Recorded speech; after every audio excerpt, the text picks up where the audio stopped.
You're welcome back to the Naija Filmmaker, a podcast for us to talk about Nigerian filmmakers, their films, and how we can build a diverse and functional industry. I'm your host, Sele Got. On this episode, my guest is Lolo Eremie. She's a filmmaker, screenwriter, and producer. She produced the 2019 feature Guynman and is also active on the live music scene. We talk about film marketing, producing Guynman, and her research work on African Magic's Riona. If you're a new listener, you're welcome and I hope you enjoy.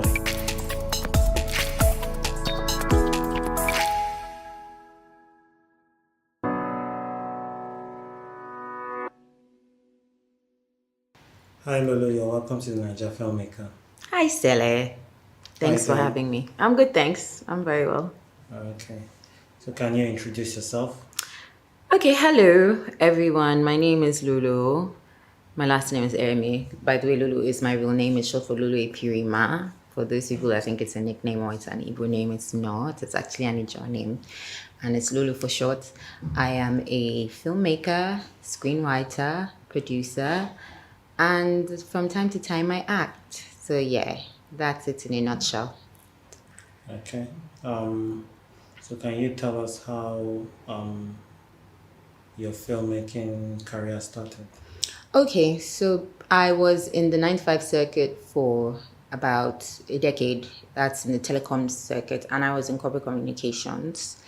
And this basically required internal communications, which covered memos, writing in print, online, and then it graduated to visuals, photo presentations, like photo stories for events. Yeah. Or PowerPoint presentations even with pictures of the events, and it grew to covering the events proper, capturing work functions, town hall meetings, and visuals, proper visuals, videos, to just cover anything at all that related to work. Yeah.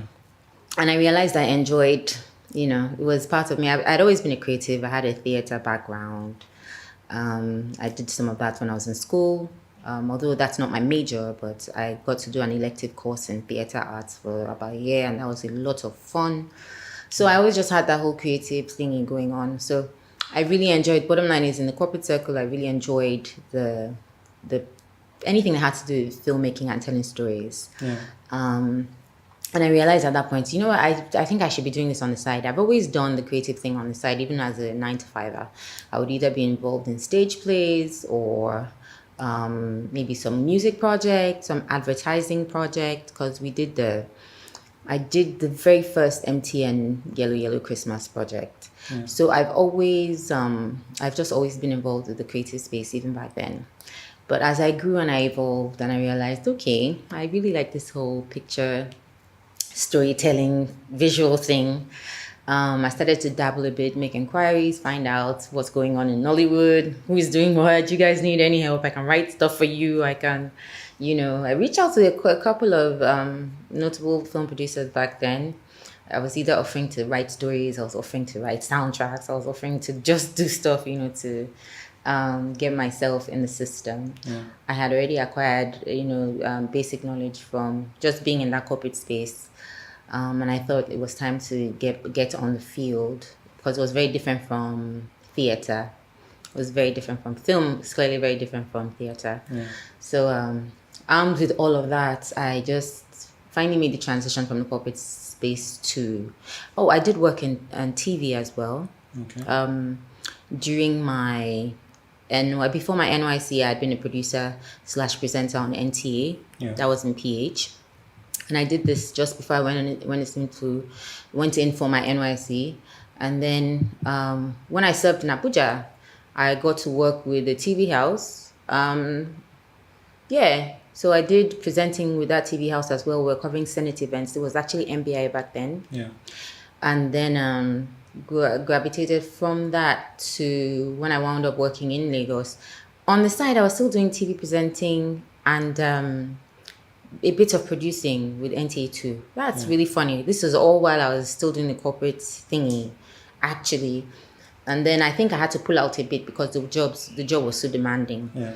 So when I got to that phase where I was getting hungrier again, I just made the transition finally. I started working with a TV radio house that was Cool FM in Lagos, and I wasn't presenting. I was heading the events and PR unit. Okay. So that part of my work was we had some short films that we usually would produce for the school in Lebanon called the Notre Dame Film.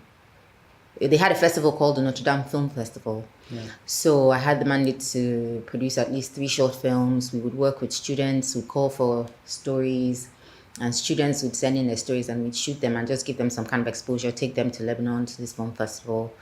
And it was a great way for me. I think that was like that was the first film festival I entered as a participant. I had attended a few in Nigeria just as an observer. So that was the first one that we attended with our films. And it was great. We came back with some nice little plaques and recognition. They were very happy with the quality of that work. They said, oh, this was a huge improvement from the stuff they had seen before and all of that. So I felt really good. Like almost like, not like, yeah, the work is, your work is valid. At least you're doing something right. It was really good encouragement and good motivation. So this was in 2014, 2015. By later 2015, I made the transition full-time. I left and I started doing more work on different projects. And I also got acting gigs in between. Yeah. So if I wasn't producing, then I was probably acting. Now, during that period, I wound up on Tinsel. That's Africa Magic Tinsel. I wound up on another show called Forbidden. Yeah. I wound up on another show called Eve. So during that space, I was also doing some acting, which was interesting. Then in 2016 into 2017, produced my first feature film. That was Guynman. Yeah. Post-production took us like a whole year. For reasons I cannot even begin for reasons I cannot even begin to divulge. I mean, I would if you have energy to listen. But it was basically, we just had a lot of back and forth with regards to how we, the story direction. Not direction, but I would say editing, how we wanted the overall look and feel and direction to wind, how we wanted just how we wanted it to look, basically. Yeah. Differences of opinions. And then we had to move to about 2 or 3 editors. Anyway, we finally got the work done. Yeah. So we were meant to be released in cinemas, I think 2018.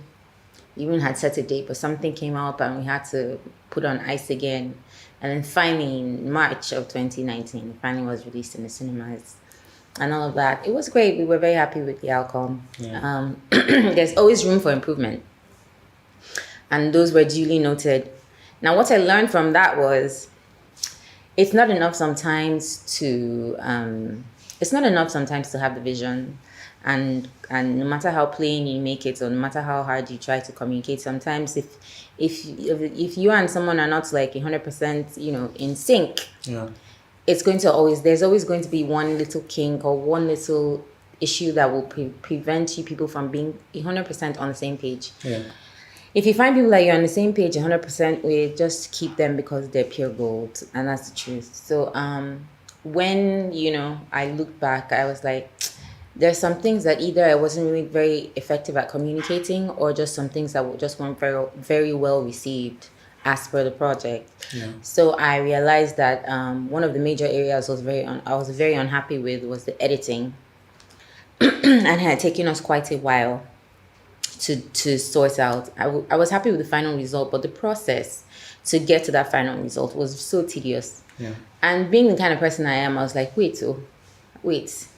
The person editing this thing, does he have 2 heads? Or does she have 2 heads? How long does it take? What is it? How much is it? What are the requirements? Because I already dabbled a bit, with regards to, I had a bit of music background, I had a bit of theater background, I used to do visuals, corporate communications that I mentioned back then. I had to do a lot of online stuff, handling the intranet and the internet, and websites, doing all these things. And I'm like, but this is like the same alley, they're not far apart. Yo, I went to the film. Not a film. It was Afrinoli. Yeah. They were offering editing courses for DaVinci Resolve. Yo, I went and did it, man. I was like, I'm not even. I'm never doing this to myself again. Even if I'm not editing full time for people. Yeah. As far as my work is concerned, I need to have like sound knowledge of what I'm doing and what I'm saying, so that the language is very, very identical when I'm working with whomever it is doing the editing, whomever it is I need to communicate with. And of course, I'm kind of like a perfectionist, so I practically sit with you through the process. Yeah. But I was like, I'm at that phase in my life where I don't need to stress too much. What I like to do now is whatever I'm doing, at least the first cut, I should be able to do that by myself. Yeah. That's where I'm at right now. Yeah. So I'm a certified editor, DaVinci Resolve, yay. It's made my life easy. I mean, nowadays, if I have any small thing I need to do and so on, yeah, sure, I'll just do it for you if I have my system available. Yeah. And all of that. And I think it's one of the best decisions I made. Because I don't like to just I don't like to talk too much. I believe more in being practical and getting things done. Yeah. So that's been a great thing for me. And then fast forward to, so this is now 2019, 2020. How was the cinema run? How many weeks? We did 2 weeks. We did 2 weeks in the cinemas. Figures are not the best I had seen, to be honest. I had hoped for way, way, way more. Yeah. But at least we're just happy that we finally even got to that phase and we got to that point. And we're looking at we're still looking at other platforms to explore. There's always, of course, the huge Netflix. So we're just, awaiting their feedback and all of that to know if we made the cut. And then hopefully, just explore other platforms and see how you can take the work further while you're focusing on new work and new material. Okay, so let me be very honest with filmmakers. When you're going for your cinema runs, a lot of people you always think that I've made a great movie, I'm going to the cinemas, I'm going to break even. Listen, if you do not get your publicity done right, if you do not get your audience to leave their houses to go and watch your film, your cinema run will not be great. That's just the truth. I had a lot of people that promised, I'm going to watch your movie, I promise. And there's just so much procrastinating. Yeah. People were like, oh, I'll go check this out, I'll go check this out, I'll go check this out. But they don't always end up doing that. Some people are not in the country. So they're like, is there anywhere else I can watch it? Is it on Netflix? All of that. So what you end up having are just genuine film lovers. Just a genuine audience of just people that just appreciate cinema, and they're just genuinely on the lookout for something that looks interesting and tickles their fancy, and they'll be like, oh yeah, sure, I'll go check it out. Now, you also need to be wary of this budding crop of critics that do not really take their time to do the work. So some blogger can just wake up and say, oh, it was such a stupid movie. And that's what all people need to hear. That's what some people need to hear. It's not enough. No, nothing analytical, no in-depth analysis, nothing at all concrete to make you say, okay, the storyline was this, the plot was this, the lighting wasn't that great. Just something to back up what you're saying. Yeah. But now we're in this evolving culture of people that can just go out and just basically destroy a movie from the get-go. And I've seen so many movies that could have had a shot at doing way, way better, doing much less because, the system still isn't in place to have proper critics. And it's not in place to have like proper. I still think we're not doing enough publicity for film projects. Yeah. I think that I think we do not have the right mechanics in place. I still don't think we have the right mechanics in place. Yeah. I think that a lot of it for now is still clout watching, if there's such a thing. It's just a. So can you explain that? So I have a fave, quote unquote. I'm a fan and I have a fave. Yeah. And that's what fandom does. What you now see is you have like raving fans, like raving quote unquote lunatic fans that will watch pretty much anything that their faves put out. It's not really necessarily about the quality of the work. It's not necessarily about the storyline. It's not necessarily about anything but the followership. Yeah. So that's what I'm coining as clout watching. And then also, If it's something that is just overhyped and greatly hyped by your faves or certain people, you're like, oh, I'm going to go and see it. Not necessarily, because truth is, people go out there sometimes to watch it and realize, oh, it wasn't that great, but they don't care because, they don't care. I've had a good laugh. My faves were in it, and that's that. So we're seeing that phase also in Nigeria, where the good stories and the good quality work, and I mean absolute good quality work, is still being trumped by the clout watching. And I will just give you a practical example. Milkmaid. Yeah. This is a movie that is making it to the Oscars. How many people went to see it? Not many people went to see Milkmaid. Not many people really even... I thought they had some issues with the census board. Yeah, but before that, there was a period when it was showing, because I saw the ads that they were showing, and I didn't see I didn't see the buzz to go see it as I would see one of these movies that has, like I said, people's faves that they, they clamor to go see. And another thing again is back to the issue of publicity. We're at that phase where there's some like, the industry is very interesting right now. They're like giants and they're like Goliath, and they're like the Goliaths, and then like they're like the Davids. That's, let me just put it that way. Yeah. So they're like the ones that are really, really aggressive in their marketing, as long as it's their project and all of that. And then there are those that are not as aggressive or cannot match the aggression from certain other parties. So I just hope that we get to the point where it's a more level playing field, and that just good work, it doesn't matter from what quarter it comes from, whether or not it's from the ruling party or it comes from a renowned clique or whatever. Just give the good work a shot. Give them the same equal level playing field and great platform that as you would all these other movies that just sometimes have an ensemble cast, but just really nothing major, major content really. I don't know how else to describe it, but we're going through that phase. That's what I see. So that's what I meant by clout watching. Okay, and I think it's a bit tricky because you talked about the marketing. There's that disconnect with what people put into marketing, and then there's the collusion on the distribution end. Their favorites. And exactly. There's my friend, and I don't know you. So all that kind of doesn't work out for kind of the best kind of work. No, it coming doesn't. out. It doesn't. Yeah.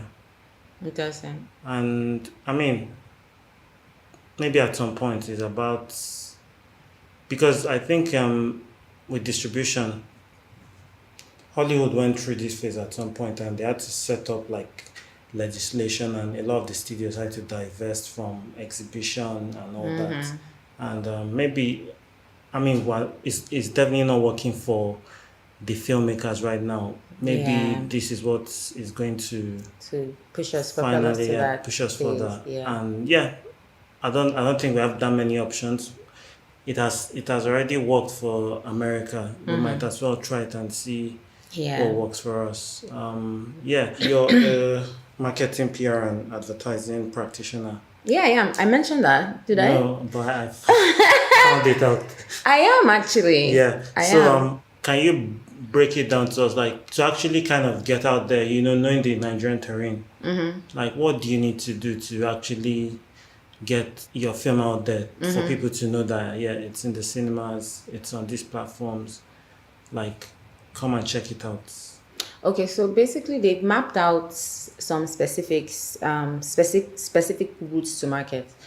In advertising, we say above the line and below the line. That's just above the line would be things like billboards, visual TV visuals, and all of that. Below the line would probably be like print, and then the not smaller, but just the other platforms that are just not as loud and as visible as the billboards. What you need to do is, thankfully right now, the distributors have worked out, some kind of arrangements they have with all these ad agencies, and all the people that can give you exposure. So based on your budget, when you're making your movie and you're counting your costs and creating a budget, please budget for your publicity. Don't play with it. Budget for your publicity. Because once you do that, you keep that aside, thankfully, you don't have to do the groundwork anymore. Right now, what you need to do is get the distributors to give you a breakdown of the platforms that they can cover. And they cover a lot. So they will, based on, there's a minimum that you can get. They'll give you XYZ, maybe billboards, ads, maybe TV, radio ads, things like that. Even in there, of course, in cinema, ads and things like that. Now, but based on the minimum you can afford, which they will give you, they'll peg it at the figure. So maybe we can't go below XYZ amount for your publicity. It's standard. And then based on that, they give you a breakdown of what exactly you can get, what you can access with that amount of money. And you should be able to access a lot, from TV, from billboards to, of course, the in-cinema ads, previews. Some people go TV, radio. But I've seen that in most cases, it's kind of like maybe an individual effort and attempt to do that, but I'm sure that the distributors can handle that as well. Down to even print, of course, in your newspapers and all of that. People focus a lot on social media. They go digital because they feel that the audience is much younger, and that's where they get their audiences from. But not always. Digital is great. It's great. But in the same vein, it has its cliffhangers, because you have, like I said, in this era, there's a very popular, I don't even want to talk about the blogs and the critics, but there's, for filmmakers, there's a popular page that people would usually go to check out, the feedback on movies, and sometimes it's accurate and sometimes it's not. So that's why it's important to not limit yourself to those kinds of things, because you miss out on a great opportunity to go see something new, and what in turn that also damages someone's business, and it costs people. So I always try to say, don't base your decision to go see a movie on the critics alone. Do your research and just make an informed decision. I will give you an example. Years ago, like over a decade ago, there was a very popular movie critic platform on CNN called He Said, She Said. I don't know if you ever caught it, but it was a movie critic platform or show on CNN. Very, very popular. Very popular, and it was based on a movie. There was a movie titled He Said, She Said, and they made it into the CNN show. Not the same actors, obviously, presenters, but I say this. I saw the review of Matrix. It was horrible. The review of Matrix, Keanu Reeves, they bashed Keanu, they bashed Larry Fishburne, they bashed so many people. Elizabeth Perkins was the one. It was Elizabeth Perkins and Kevin Bacon in He Said, She Said. That was the movie. Then they now made it into a show on CNN. And I think the girl's name was Lena something, and I can't remember the guy's name. It was an old thingy. Anywho, they bashed Matrix so hard that I was like, yay, I'm not seeing this movie. I think it finally took me a year to watch Matrix, and I cannot. Was that the first one? Yes, the first Matrix. They bashed it so hard. Here we have another movie about a messiah coming to blah blah blah, and It's a typical old fashioned same thing, and then Larry Fishburne is kind of like the one that Lawrence Fishburne. Sorry. Yeah, it's still Larry. Lawrence Larry. Yeah, we used to call him Larry Fishburne before he became Lawrence Fishburne. And Lawrence Fishburne is the one that kind of like paves the way. I think they even called him like a John the Baptist type of thing, and Neo was like the Messiah. And I was just watching. I think I was in like secondary school or so, but I was just like, why now? And then it took me like a year to watch this Matrix. I was like, my chest. I was so mad.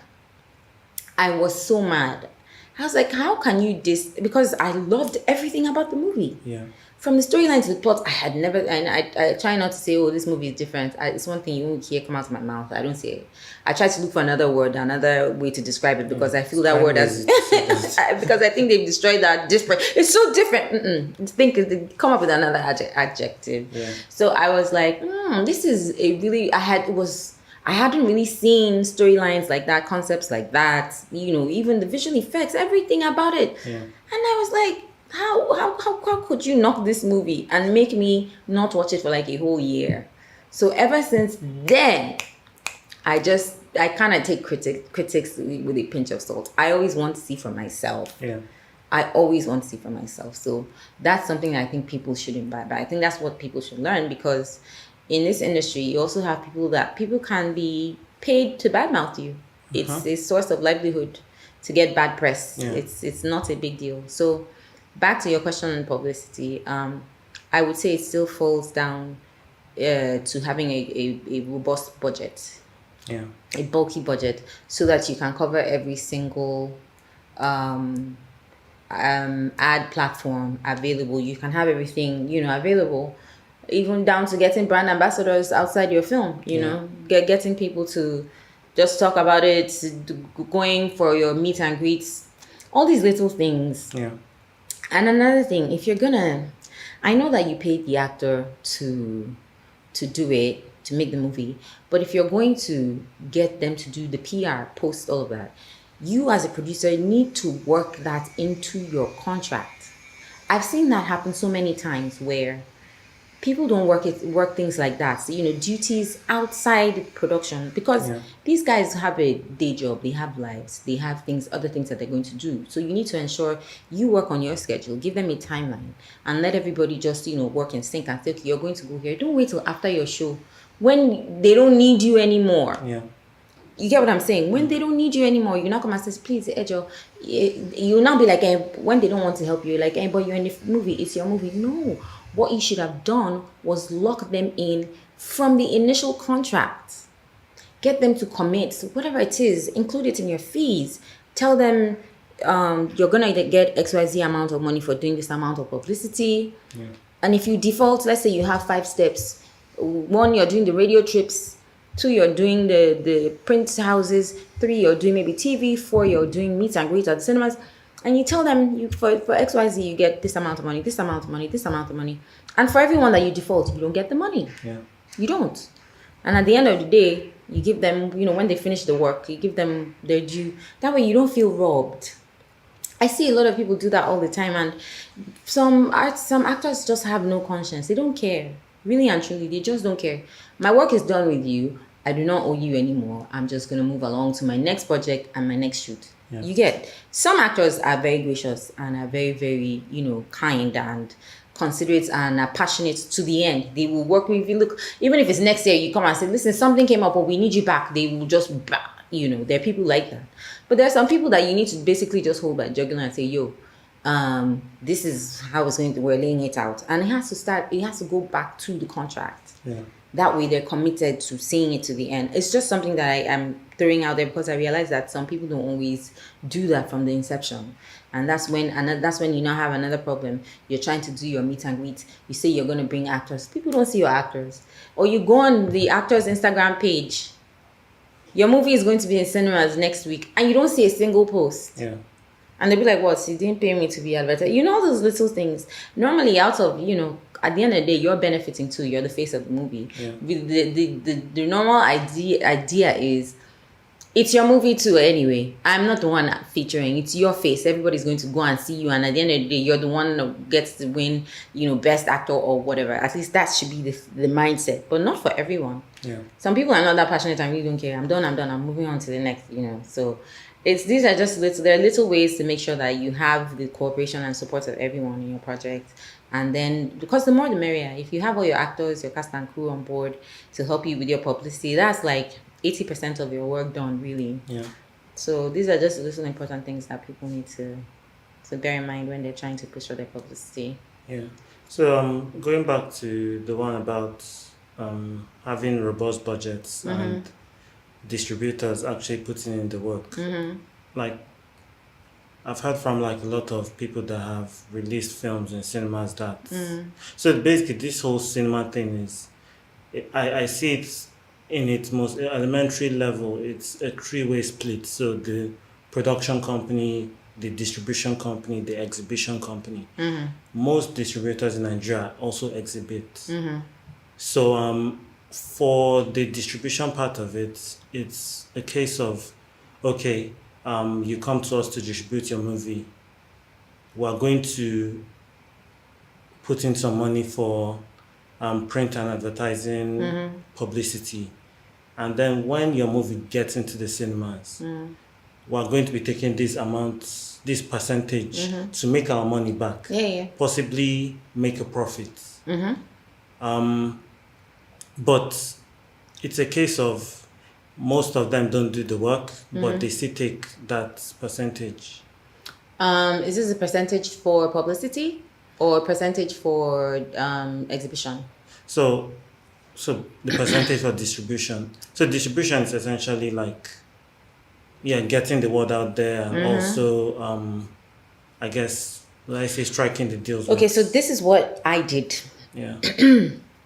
And I'm surprised that this is even coming up, because everybody should be able to, if you want a distributor to push your film, as they should, and you've signed your contract and you've paid the necessary sums, all you need by all means to get it in writing, just how much work is being done.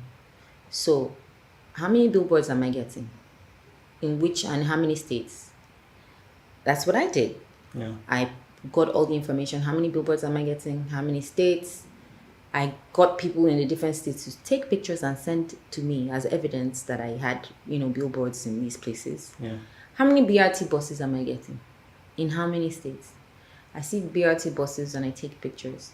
Also, timing is of the essence. So this doesn't help if you put the BRT buses out 24 hours to my release. Yeah. There has to be the time factor. How many weeks in advance months in advance does the promotion start? Does the publicity start? All these things, you cannot just drop money.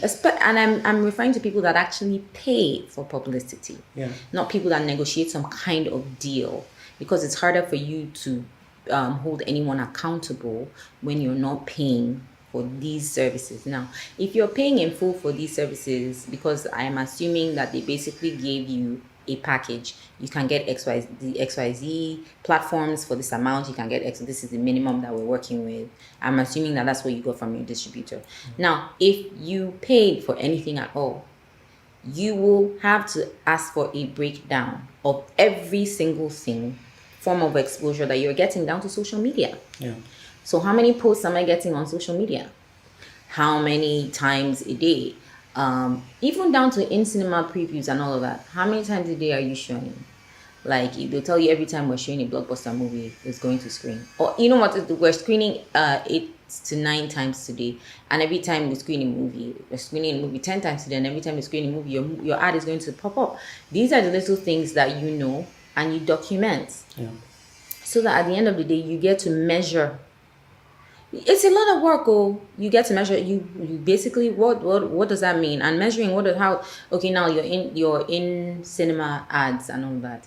You're probably going to have to be there every time. Yeah. Or you're going to have someone else monitor for you every single time to make sure that your ad pops up when it should pop up. You have to all the cinema houses. In all the cinema houses. All the cinema houses, you have to make sure that but here's how it works.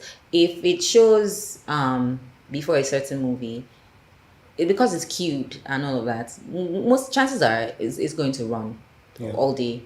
They can't take that one strip out of the reel that they've already set to run for the day. So chances are, if you saw it in the morning, you probably see it in the evening. Really, it's either you're seeing it or you're not seeing it at all. They really can't manipulate it like that, at least not yet.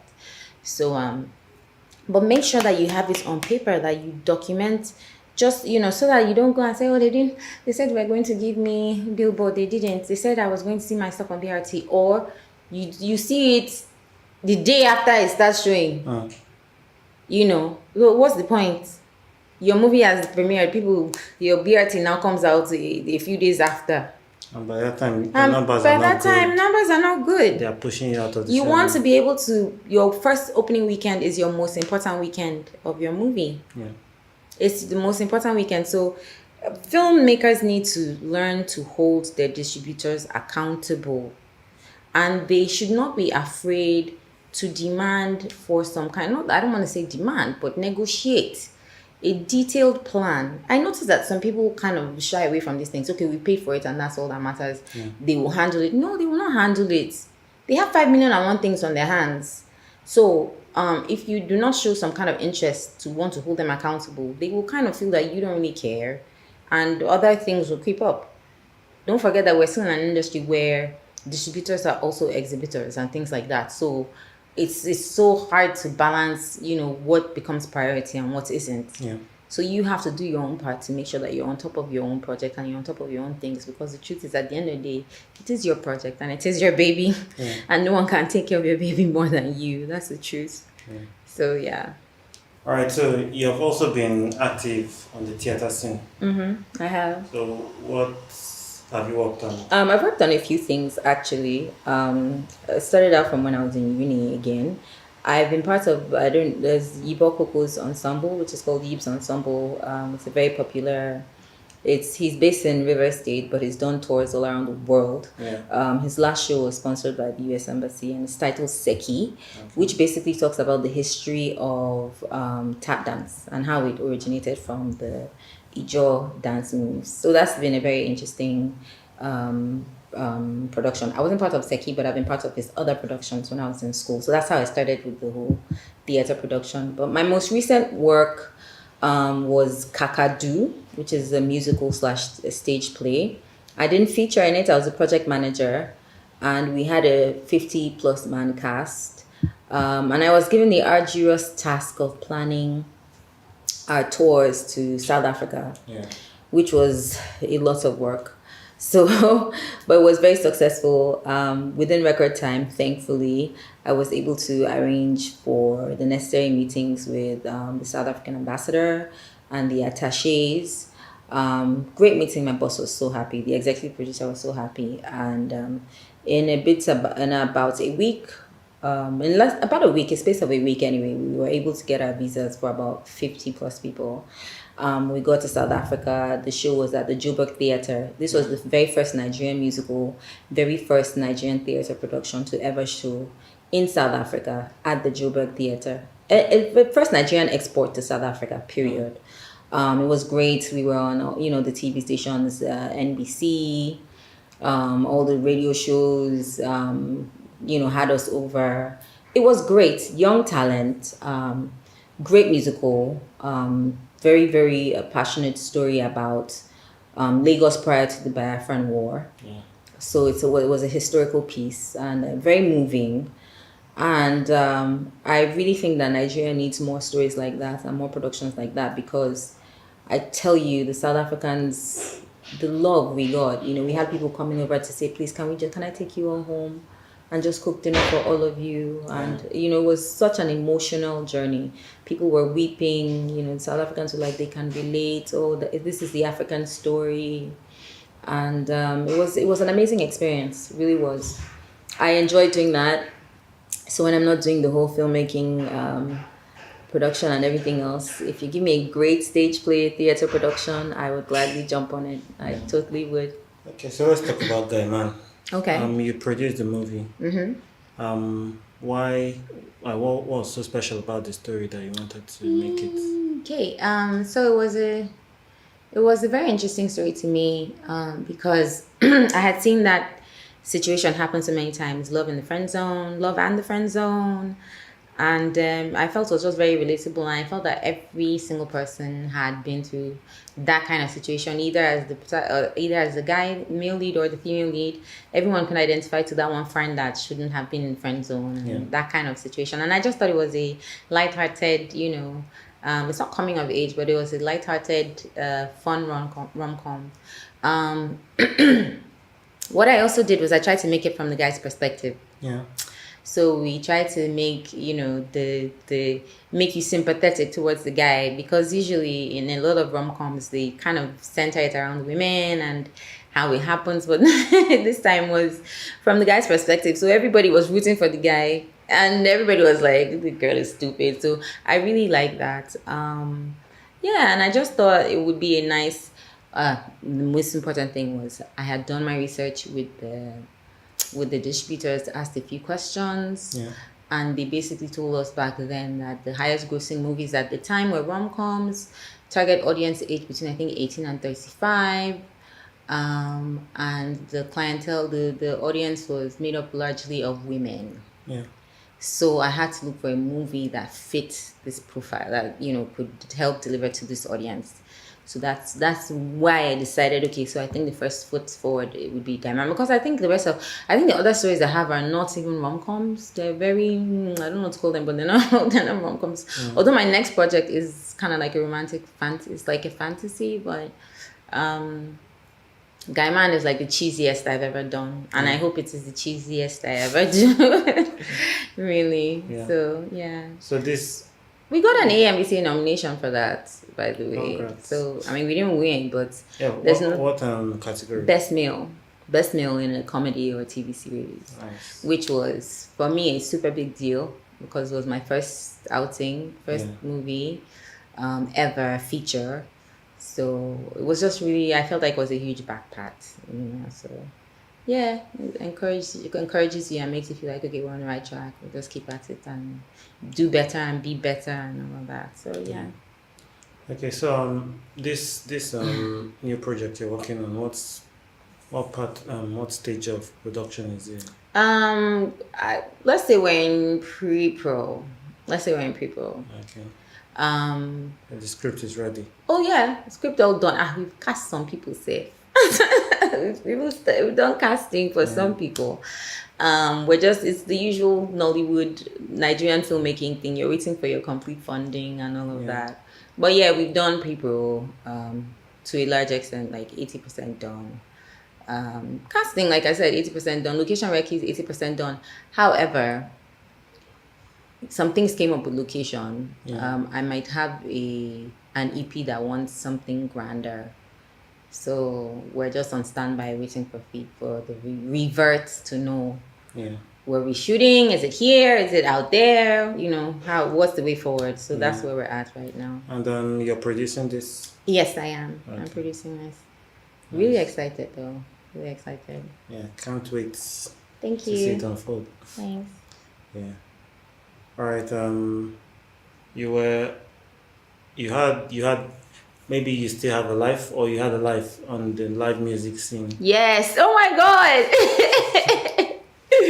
Stella is on the roll. Yes, I did/do. I do/did. Yeah, okay. Both. Yes to both. I did and I do. Yeah. So how's that going? So I've been on a hiatus for about a year now. Okay. I started doing it as far back as what year are we in now? Let's say 2010.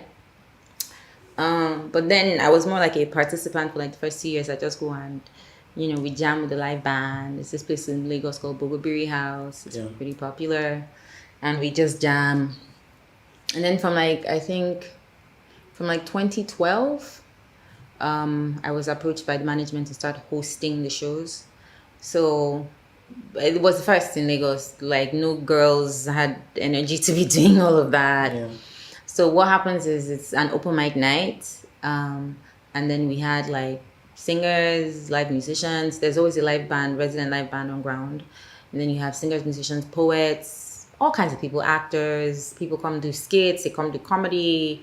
And it became this really huge hub. Like, when I mean huge hub, it kind of grew beyond what we had imagined. Yeah. So bad that it was so good that I had people calling in from embassies, you know, to make reservations. I would have people from like notable embassies called to say, okay, so the Bachelor guys are just leaving and we want to bring the new guys in to just show them the Lagos experience, and we're thinking we want to reserve like 20 chairs, you know, just show them around Lagos.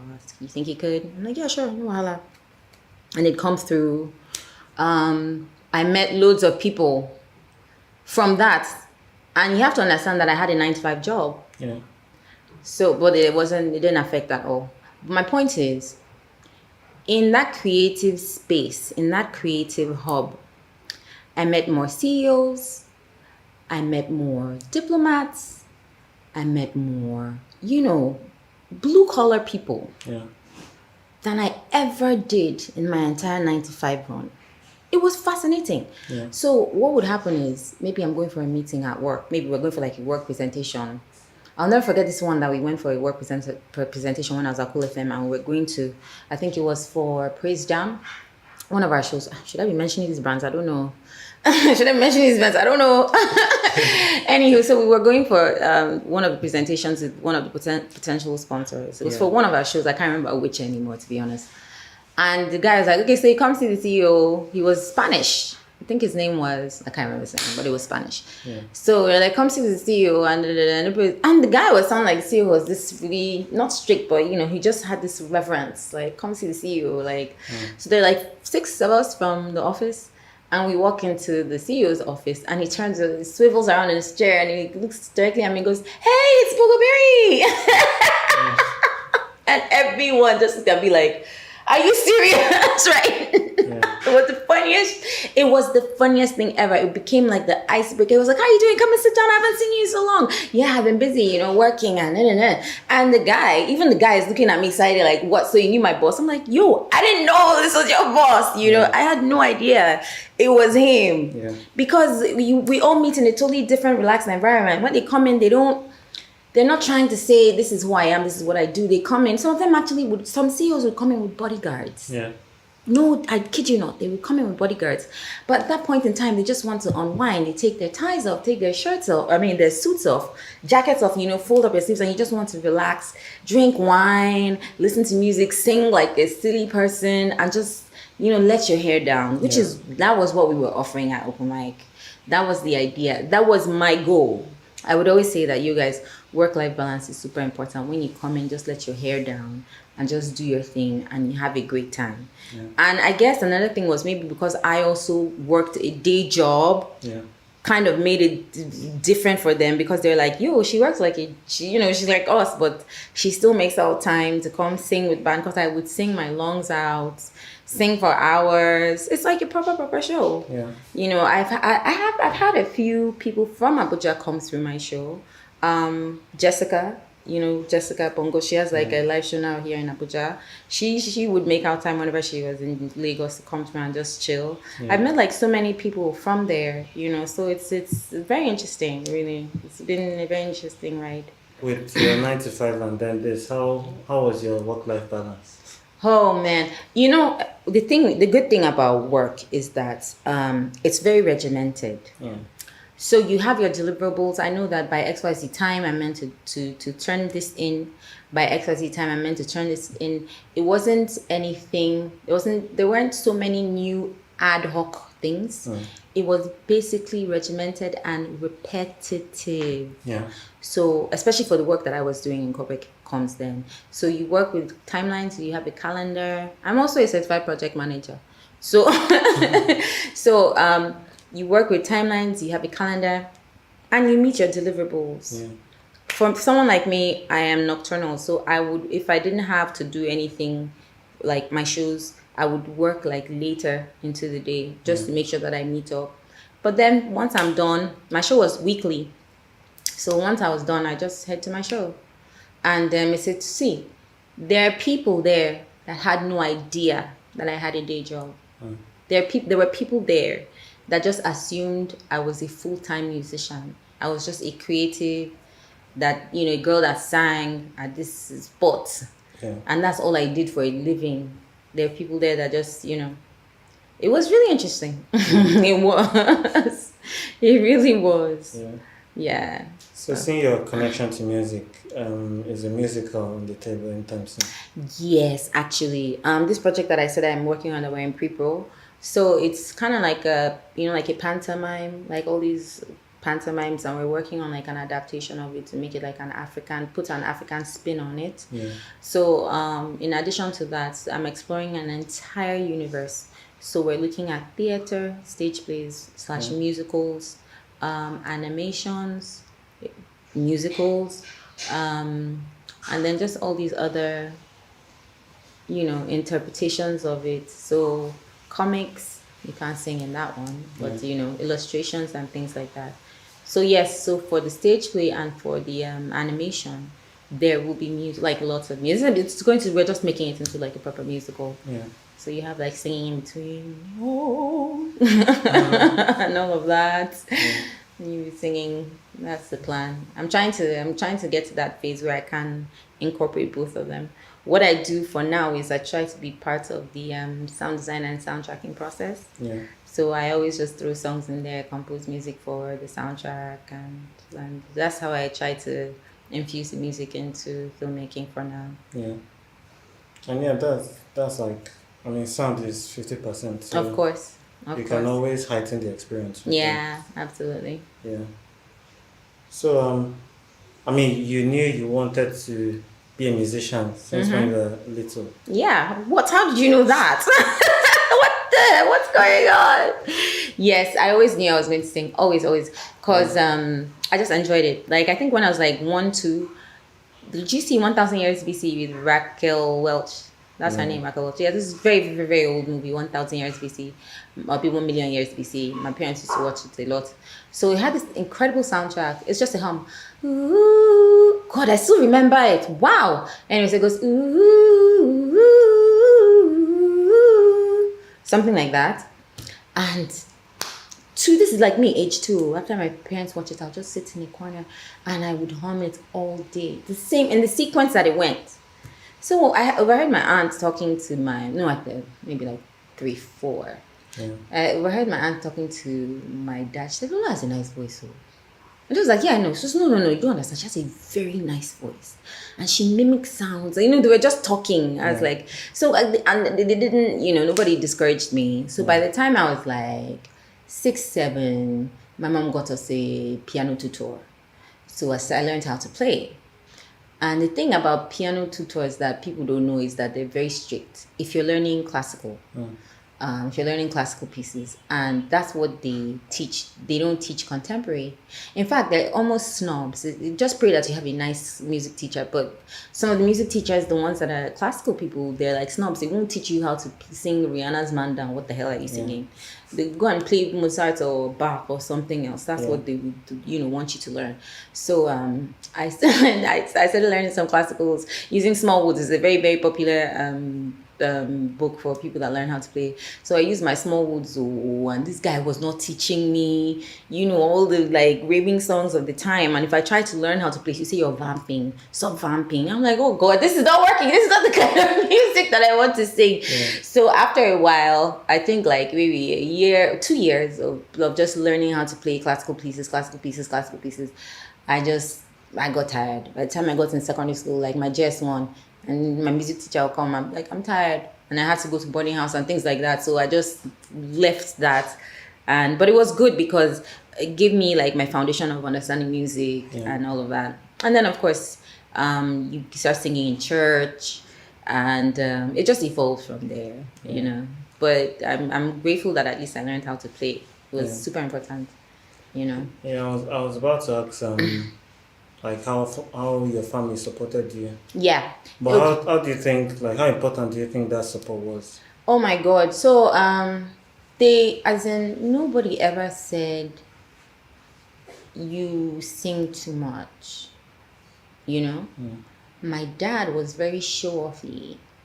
So if he had all these maybe functions, he would drag us to play the keyboards. I have memories of him having all these functions with maybe like Rotary or one of them, and he would say, "Oh, my kids are coming to play. My kids are playing." So I played the keyboards. My younger brother would sing. My sister would sing, and bear in mind that these people are not the musicians in the family, but that's just how much of an all-rounder he was. That was the pedigree that he liked. He was the one that made me fall in love with theater. He would take you to the theater, leave my mom at home, take all the kids and say, okay, so what he's doing right now, he'll be whispering, what he's doing right now is like a monologue. It's like a soliloquy. he's talking to himself. And then after the show, he'll take you backstage and come meet my kids. You know, he shake everyone's hands. And then as I grew older, he started making his own plays, you know, adapting plays. He'd come to my uni and hire students, and I'll be hiding in embarrassment, like, oh God, like, your dad is so cool. We're working with him on this show. And I'm like, I don't want to know. You know, I don't know why kids are like that. Anyway, but I'd be like, no. So my dad, my mom, they were like 100% supportive. The only person I remember that even scared me a bit was my aunt, when she asked me one time, so what do you want to do? Like, have you decided what you want to do? And I said, I want to be a musician. This was primary school. I was like, primary school. I want to be a musician. She said, music. That's good. That's good. But you know what you do?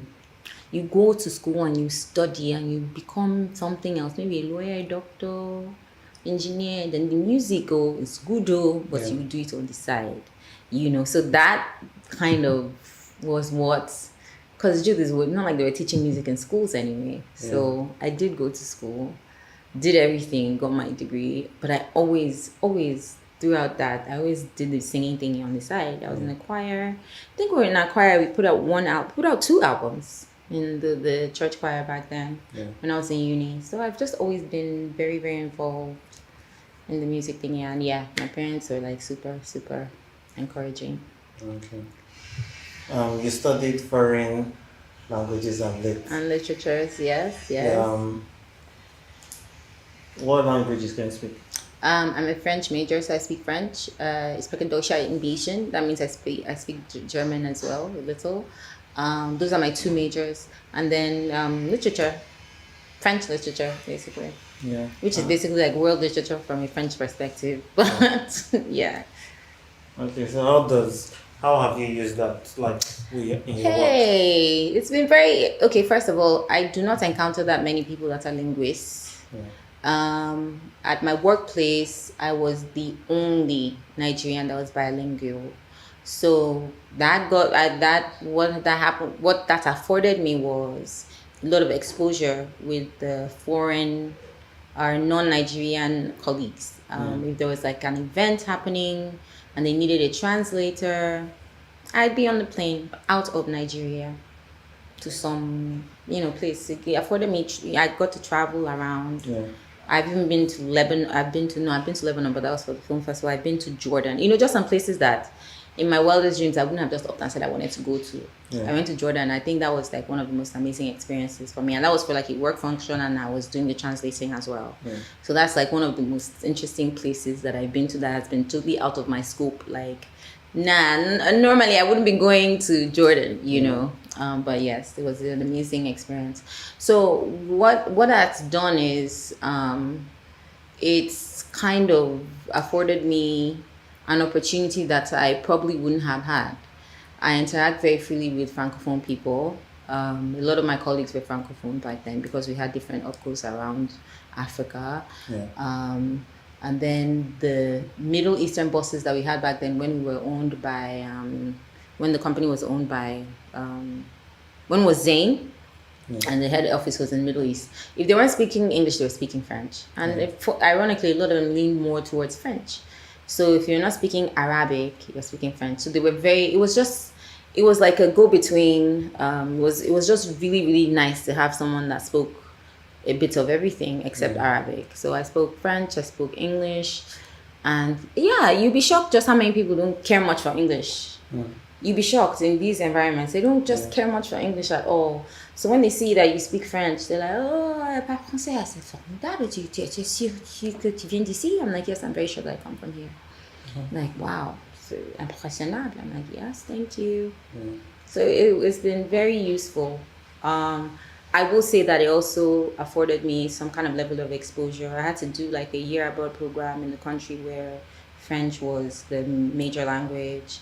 And you get to see different cultures, lifestyles, meet different people of races. And I think that everybody at some point in their lives just needs to get out, and just experience different cultures. And you realize that the world does not revolve around Naija. I promise you. I'm not even talking go to the UK or Canada. Just go next door to a West African country. You'll be blown you will be blown by the lifestyle, by what you see. You will just be like, it's a very humbling experience, really. So, yeah. And I continue the French and the foreign languages in my life, you know, they keep turning up to be useful. If I need to do translations, even on film work, if I need to help people translate stuff into French. If you need a character qui parle français, je vais t'assister avec ça. If you want someone that is a French-speaking character, that's me.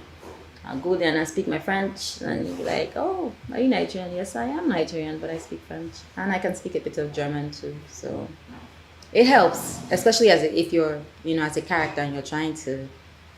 There was a character I played once, I considered giving her like a French Francophone accent, but we ended up not going that route. So yeah, things like that, you know, it just gives you more range and depth, I guess. Yeah, and I guess it also like improves your filmmaking, making your films of more, course, suitable to other cultures. Yeah, it does actually.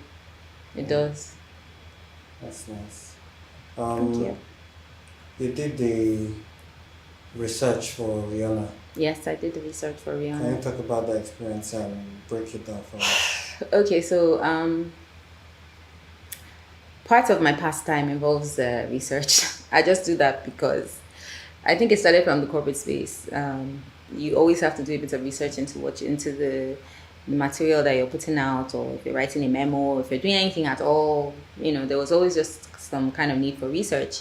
And that just evolved. I took it outside work. I started doing it in entertainment and things like that. And I was so thrilled.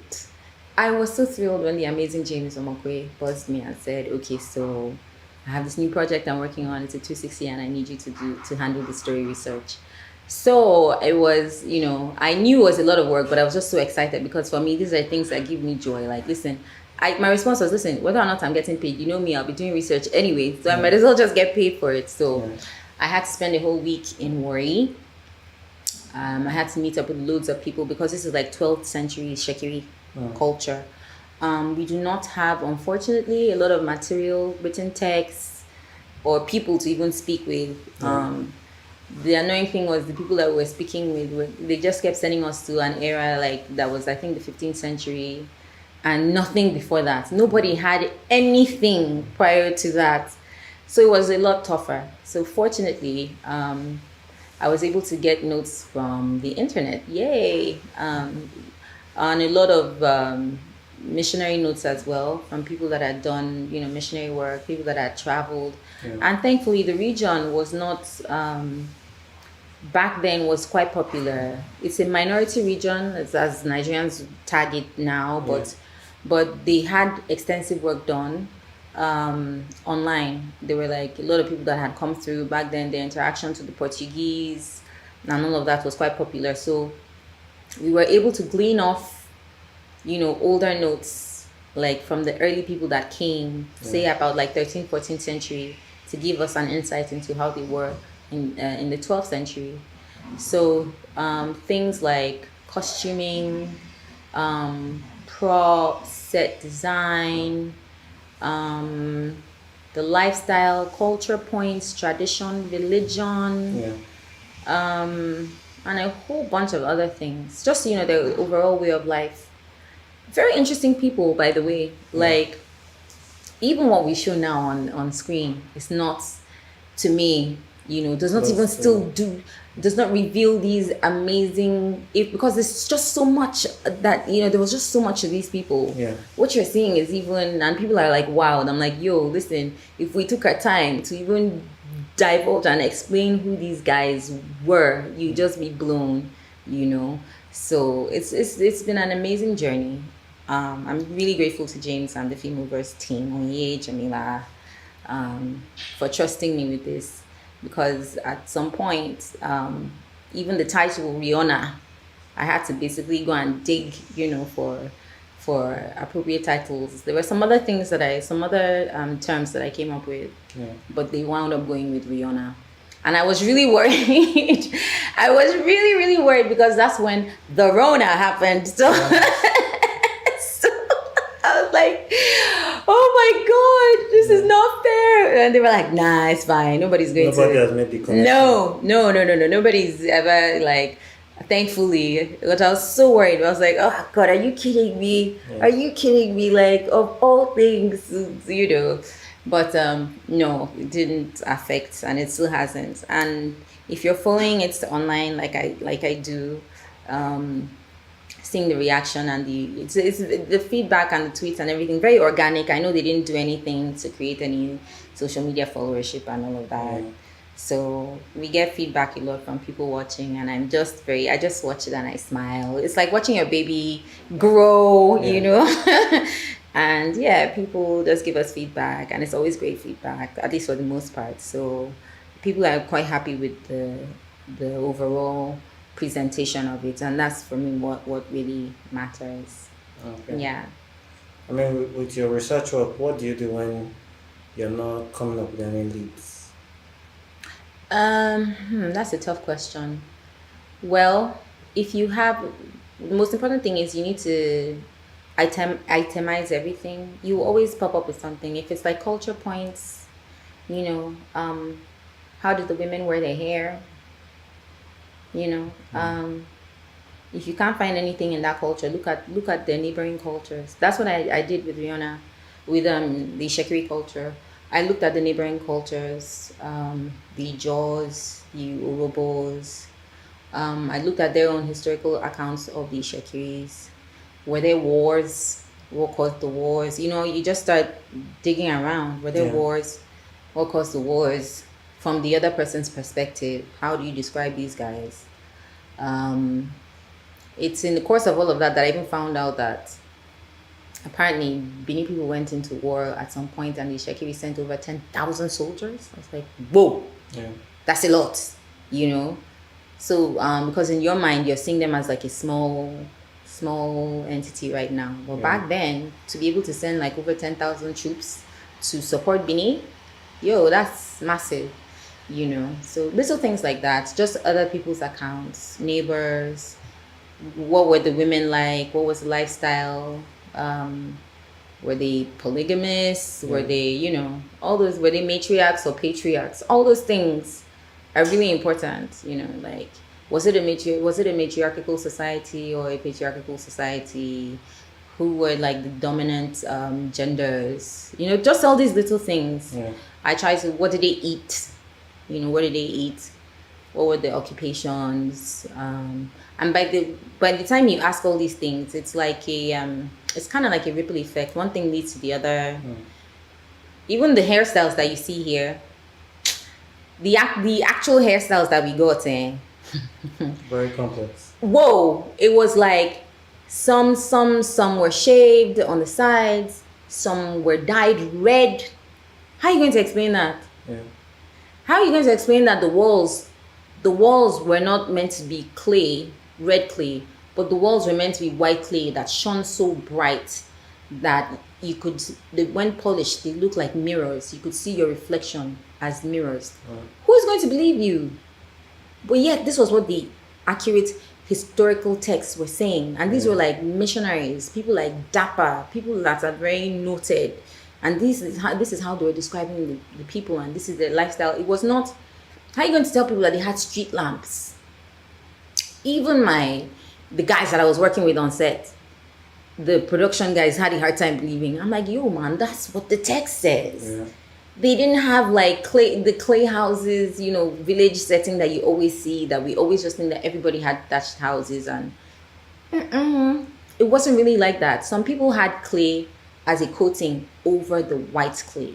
So when you wipe off the white clay, you would see, when you wipe off the red clay, you will now see the white clay. But the predominant element that went into building the house was actually white clay, you know. And then of course, how was I going to explain their interactions with their mythical gods? You know, they had mythical characters, they had giants called the Umaleokuns. How was I going to explain all these things? You know, it was a fascinating story. I did present all of this, but at the end of the day, there is a story to consider, there's a budget to consider, and there's so much you have to consider that, you know, there's only so far you can go with telling a story. So they were able to still come up with a story sequence woven around the culture and everything else. And then some elements just had to go. They're like, yo, maybe we shouldn't, we can't, budgets will not allow, VFX issues, all those all those things. So yeah, but it was a fascinating ride. I'm always happy to do stuff like that. Yeah. Always. It's to keep me up. I won't sleep for nights and all of that, but I'm always I like to learn. I really, really like to learn. I never get tired of learning. So I think I'm the first spectator. I'm the first spectator. And then when I get everything, I'm not like, do you know that they had this? I'm just showing you everything. Like, can you imagine? I'm always, it's kind of infectious. So, by the time we have the writers' conference and I'm talking and I'm explaining and I'm gesticulating, well, they're like, wow, you're really into this stuff. Yeah. I'm like, yeah, I am, But it's great because people, the same energy, people take on the same energy and you go back and you just come up with something really beautiful. And yeah, so that was my Riona journey, and it was amazing. It was. What's one either movie or TV series that you would want to keep watching if you're stuck on an island? I would say Riona. I'm being partial, but I love the story. Listen, I do know the story sequence. I know what happens in certain cases, but I'm just fascinated by the interpretation. Yeah. I love what I see on the screen. It's really, for me, a very fascinating story to watch unfold. That's one. Another would be Bull. Okay. Michael Weatherly. It's a legal series. It's a legal drama series. I really, really like it because his perspective to life, he drops a lot of nuggets and he teaches so much on people analysis in the course of I like their approach to, telling us about different people, personalities, what's going on in the world, different mindsets. It becomes like an expose of breaking down human psychology. It's a very interesting, on the surface it's very normal, but by the time you take your time and watch it, you're like, is that what that's called? He takes time to drop nuggets every now and then. We need people that are like empathic, what you're like, what's that? It's like, people that see things and they feel you, and you're like, oh, I didn't know that there was a term for that.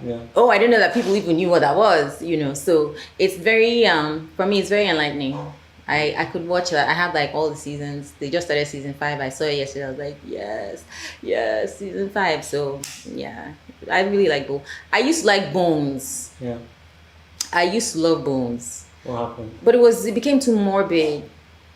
It became too morbid for me, as in I'd watch it and I'd be like, that don't look fake. I saw one skull once and was like, that flesh on the skull, it doesn't look fake. What's going on with you guys? Those people are not taking me to real bugs. Yeah. And it's freaking me out. I was like, nah. But I still love Bones. Other than the morbidity of it and the whole, their knack for being very precise with their corpses and their cadavers and all of that. Yeah.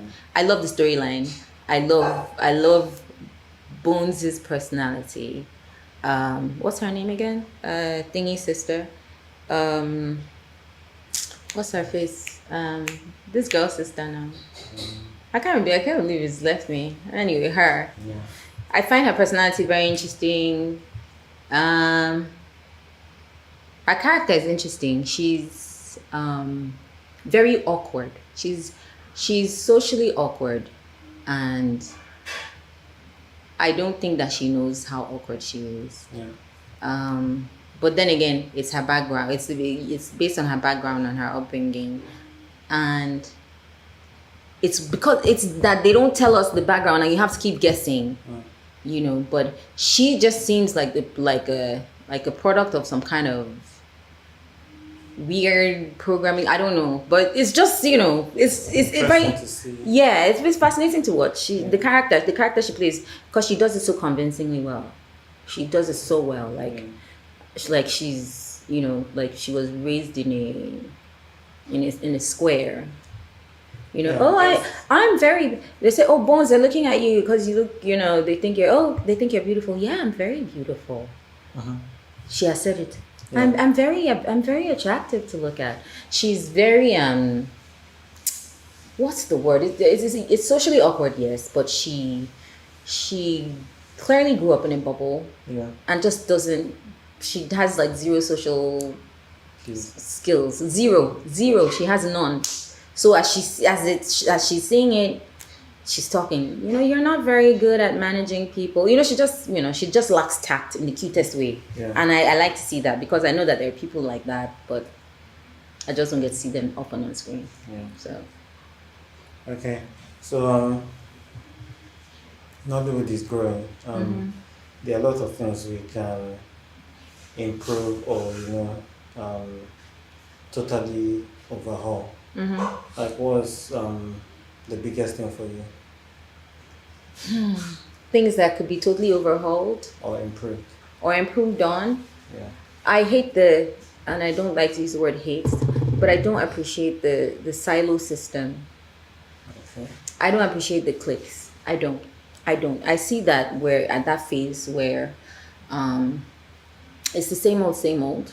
You're not giving room to the new, and you're not making room for talent. Yeah. I hate that. Let me stop saying I hate. I am not very proud of the fact that to a large extent till now, a lot of creative people or talented people do not get their flowers, do not get the shots at featuring in proper lead roles and all of that. It's still that culture of, to a large extent, that culture of who you know and your long leg. I totally do not respect that. That's why you see over and over again, you see the same faces over and over again, getting the same gigs, getting the same jobs.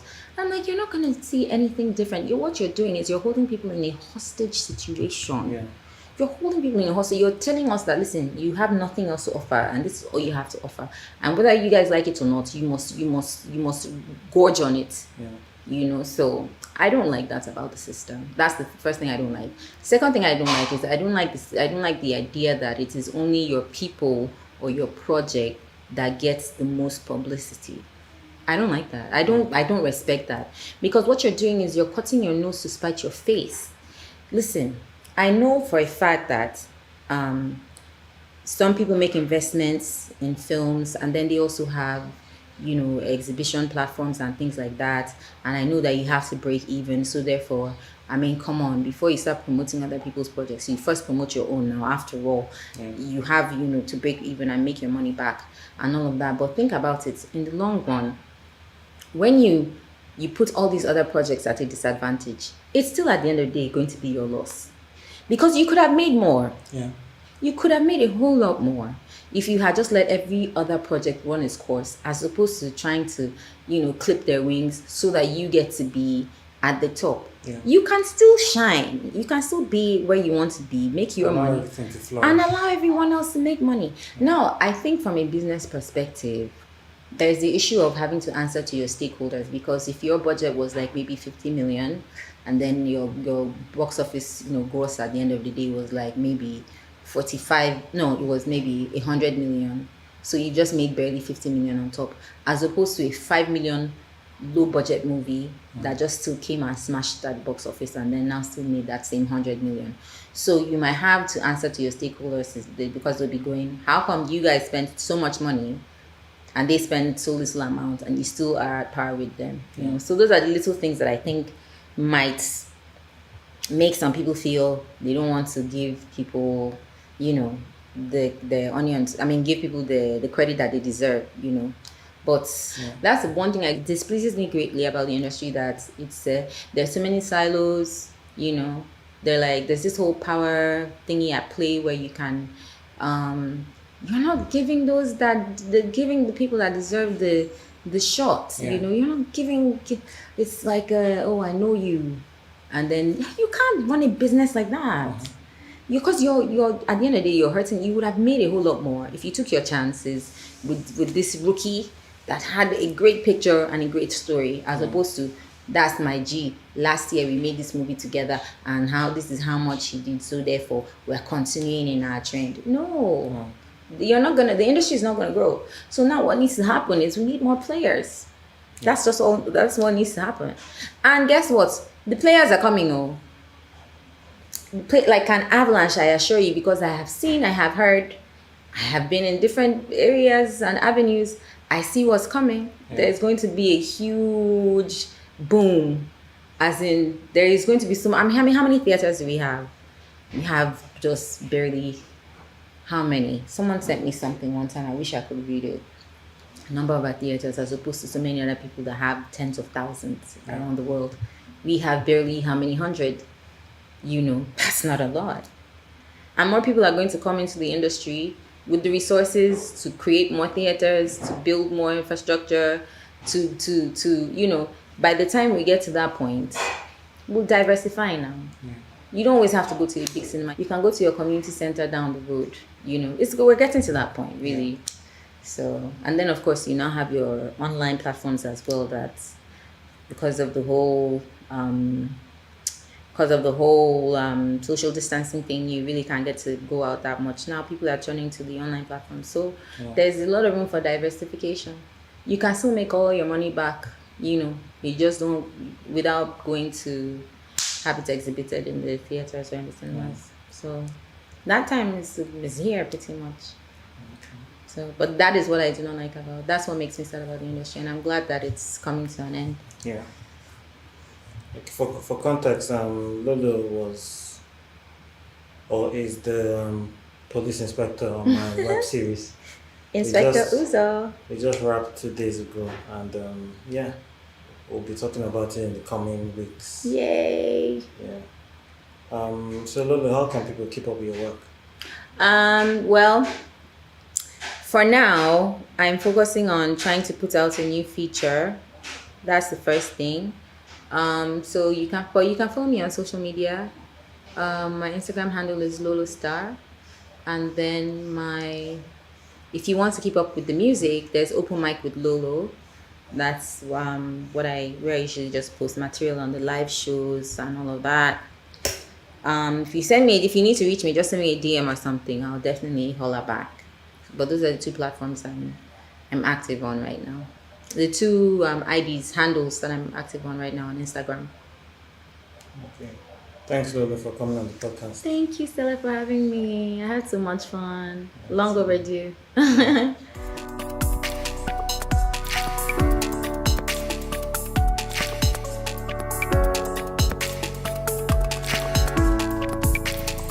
We have come to the end of this episode. Please remember to leave a rating and a review. And follow me on Instagram and Twitter at SelectGovFilm, and the podcast also on Instagram and Twitter at the Naija Film Pod. See you in the next episode. Have a good one.